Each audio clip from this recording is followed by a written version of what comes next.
Le 26 septembre 2017, le Premier ministre, le Dr Guéréné Edouard, a présenté au Parlement la stratégie nationale de transformation NST1 2017-2024, dont les activités essentielles concernent l'économie, le bien-être social et la gouvernance.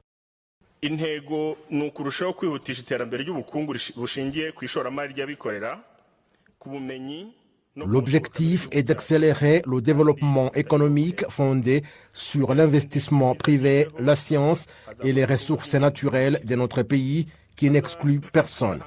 Pour atteindre cet objectif, il faudra des activités essentielles, à savoir notamment la création d'au moins 1 500 000 nouveaux emplois générateurs de revenus.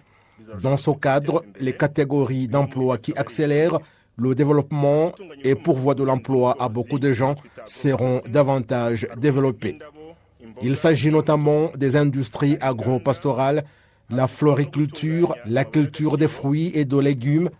Il y a des industries, l'extraction et la transformation minière, le tourisme et la promotion du transport aérien et terrestre, les services de technologies diverses et l'artisanat. Certains habitants disent qu'au cours de ces 4 années, certains changements sont réellement observés, notamment dans le domaine des infrastructures où des routes ont été construites un peu partout dans le pays. Toutes ces routes, depuis le marché de Nyamirambo jusqu'au tapis rouge et le stade régional, étaient en latérite et ont été réhabilitées. L'image a beaucoup changé et avec l'éclairage public, personne ne peut se faire attaquer le soir. Cela donne une bonne image de développement parce que les routes sont magnifiques et tout a été réhabilité. Nous n'avons pas de problème.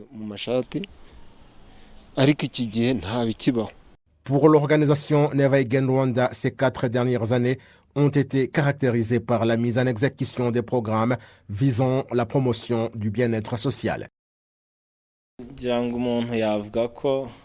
L'on peut dire que le travail réalisé au cours de ces 4 années est considérable.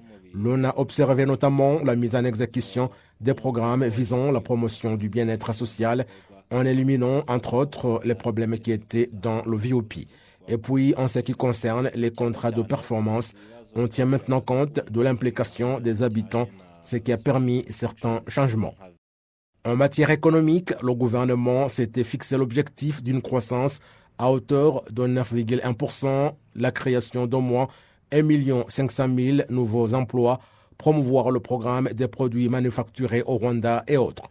Des observateurs avisés disent que la croissance économique du Rwanda était bonne, mais qu'elle a été entravée par la pandémie de Covid-19.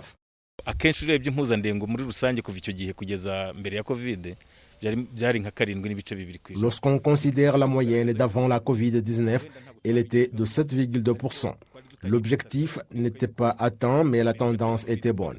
Vous vous rappelez qu'avant la Covid-19, on commençait à aller à plus de 9,1%.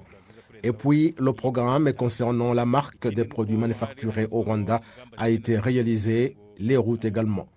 Il y a l'objectif que l'éducation jusqu'à 12 ans sera gratuite et cela a été réalisé. Des hôpitaux ont été construits dans chaque district. Le volume des exportations commençait à s'élargir. Je trouve que si la Covid n'avait pas été là, on était dans une bonne dynamique.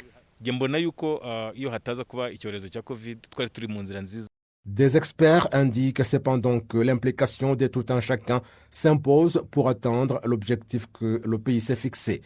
Le directeur adjoint de Neva Again Rwanda dit que maintenant la priorité est d'appuyer les activités du secteur privé qui ont été affectées par la Covid-19 et que certaines d'entre elles ne sont pas encore ouvertes.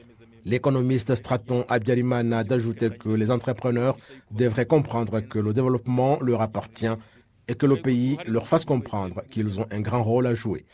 Depuis 4 années que la stratégie nationale de transformation a été lancée, pendant des années, le pays est confronté à la Covid-19.